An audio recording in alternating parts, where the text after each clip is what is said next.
Alejen, bien, vamos a esta semana, Besat Hashem, estaremos leyendo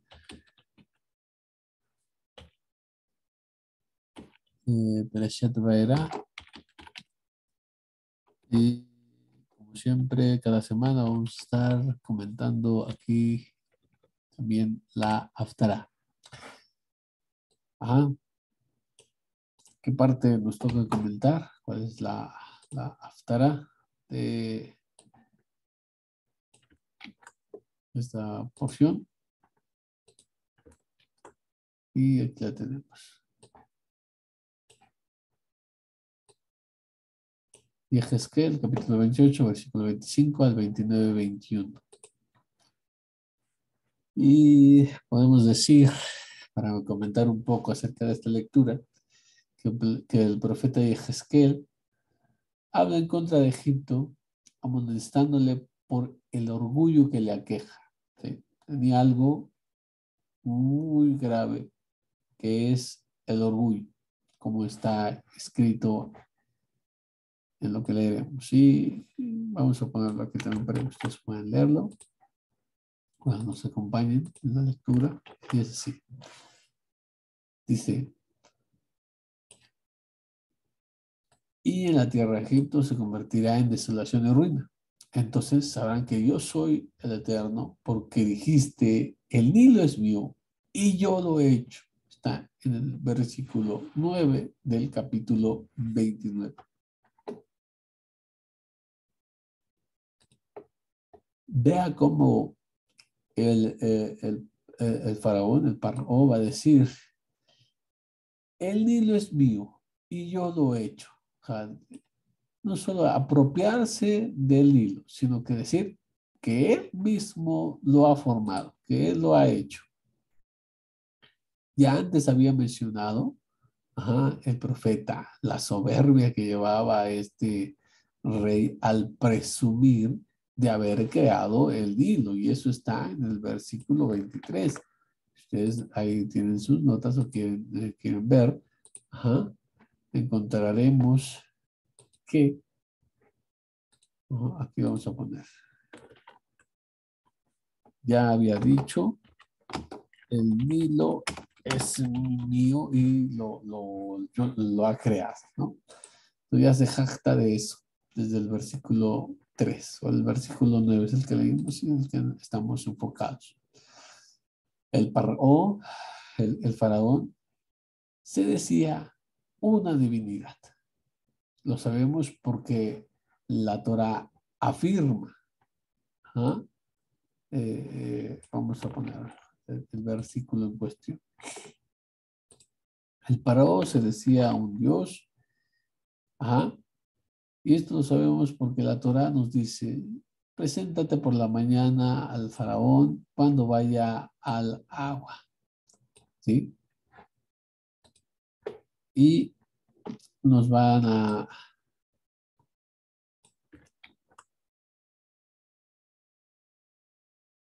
El Midrash Tanhuma es uno de los que lo trae y vamos a ponerlo aquí. El análisis del Midrash Tanhuma aquí a este versículo que hemos citado. Dice, ¿por qué fue el faraón a las aguas temprano en la mañana? Porque el maligno, o sea, este malvado Rasha, se jactaba de que, como era un dios, no tenía necesidades de ir al agua para hacer sus necesidades. Es decir, que ir al agua sería un eufemismo para evacuar, para hacer sus necesidades fisiológicas. Por lo tanto, salió temprano en la mañana para que nadie lo viese realizar este acto que es degradante. Entonces, ¿cómo se decía Dios? Decía, bueno, salía en la mañana para que nadie le viera y él pudiera mantener esa farsa de que él era divino, ¿no?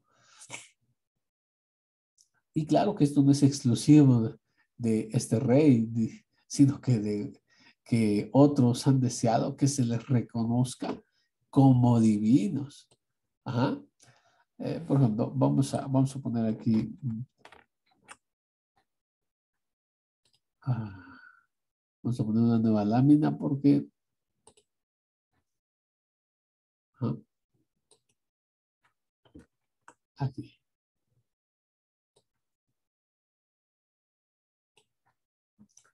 Los soberanos helenísticos se presentaban ante sus súbditos como representantes humanos de la divinidad. Fomentaban así y hacían continuar una creencia bien conocida entre las poblaciones de los reyes equeménidas, considerados como virreyes de la divinidad. El monarca tenía la misión de crear una situación material y social en la que fuera posible la buena vida y la salvación. Como mediadores de esta salvación, los soberanos portaban nombres bien ilustrativos como Soter, que significaría Salvador, Evergetes, benefactor, Epifanes, Epífanes, como aparición de la divinidad. O sea, esto es muy común, muy, muy común. ¿De quién estamos citando? Estamos citando eh, Biblia y helenismo en su página 27. Vamos a ponerla acá arriba para que...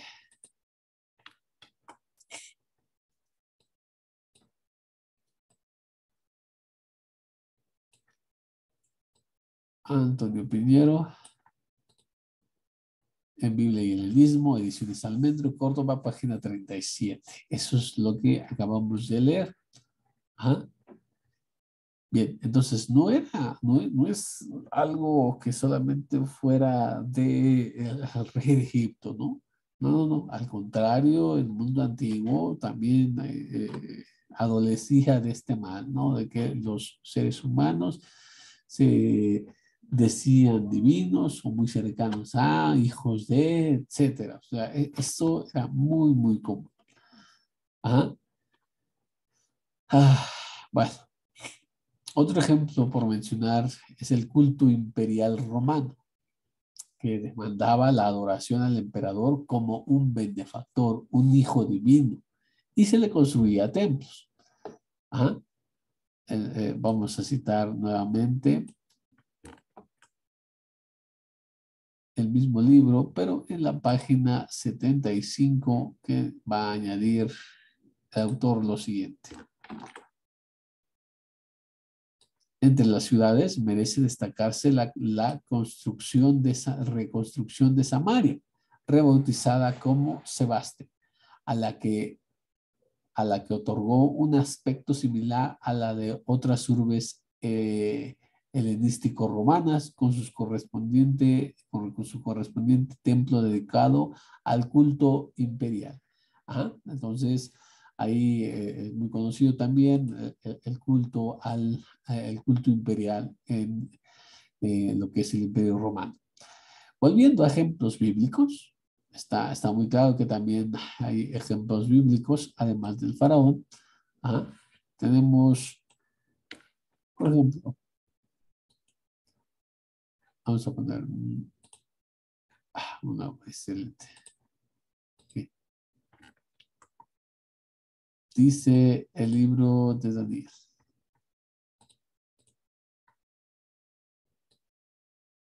Dice, y el heraldo proclamó con fuerza, se os ordena a vosotros, pueblos, naciones y lenguas, que en el momento que oigáis el sonido del cuerno, la flauta, la lira, el arpa, el salterio, la gaita y toda clase de música, os postréis y adoréis la estatua de oro que el rey Nabucodonosor, Nebuchadnezzar, ha levantado.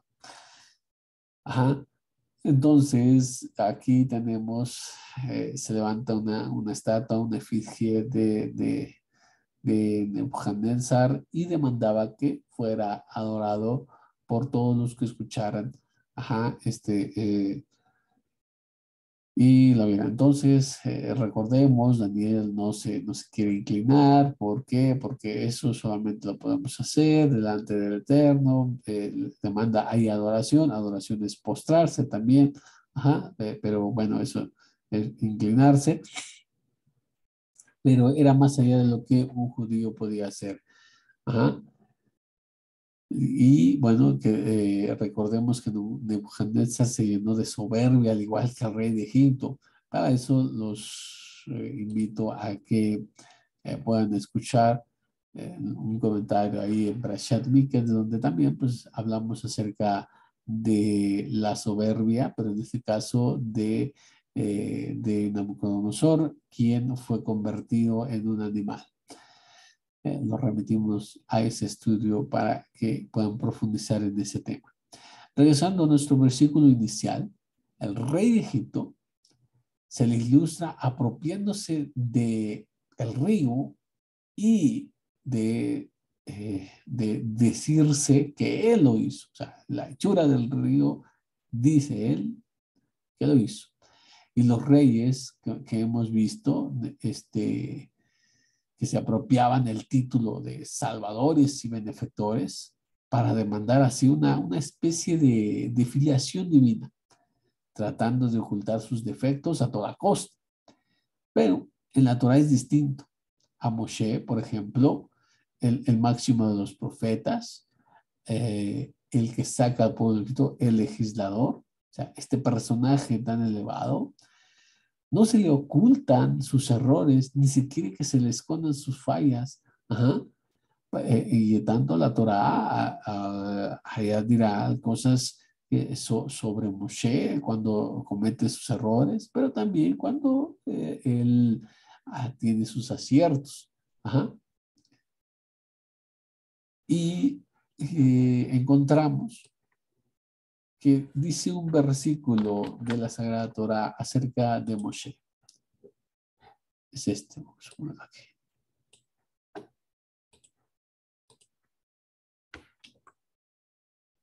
Y dice así: y Amram tomó por mujer a Yochebed, su tía, y él le dio a luz a Aarón y a Moshe. Este versículo dice que Amram tomó por mujer a su tía, ¿sí? Su tía. ¿Ah? Esto podría haber sido ocultado por la Torá, porque decir, bueno, ocultar los errores de Moshe, o sea, de aquí en esta al menos una falencia en, el, en su ascendencia, ¿no? Pero no fue así. ¿Y por qué? El Jizcuni, ¿sí? ¿Quién es el Jizcuni? Bueno, es el rabino Ezequías ben Manoach, en su comentario a este versículo, es decir, a Shemot 6:20, nos va a dar una respuesta tremenda. Vamos a ponerla aquí. Una respuesta maravillosa.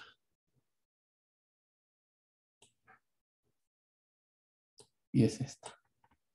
Dice, la única razón que parece factible para entender por qué Elohim acordó que personas tan grandes como Moshe y sus hermanos nacieran de una unión que la Torá prohibiría una vez que fuera revelada en el Monte Sinaí, cuando Hashem empieza a dar la Torá, y esta ley se consignará en Baikra, donde se dice en el capítulo 19 que un hombre no puede tomar a la esposa de su padre por mujer, es decir, a su tía, no la puede tomar por mujer, será prohibido, ya será legislado posteriormente como una prohibición. Es la regla de que no nombramos a una persona para el puesto más alto en la tierra, a menos que la gente supiera al menos algo inapropiado de esa persona, que esa persona había hecho, ajá, o que había sido culpable, activa o pasivamente antes de su nombramiento.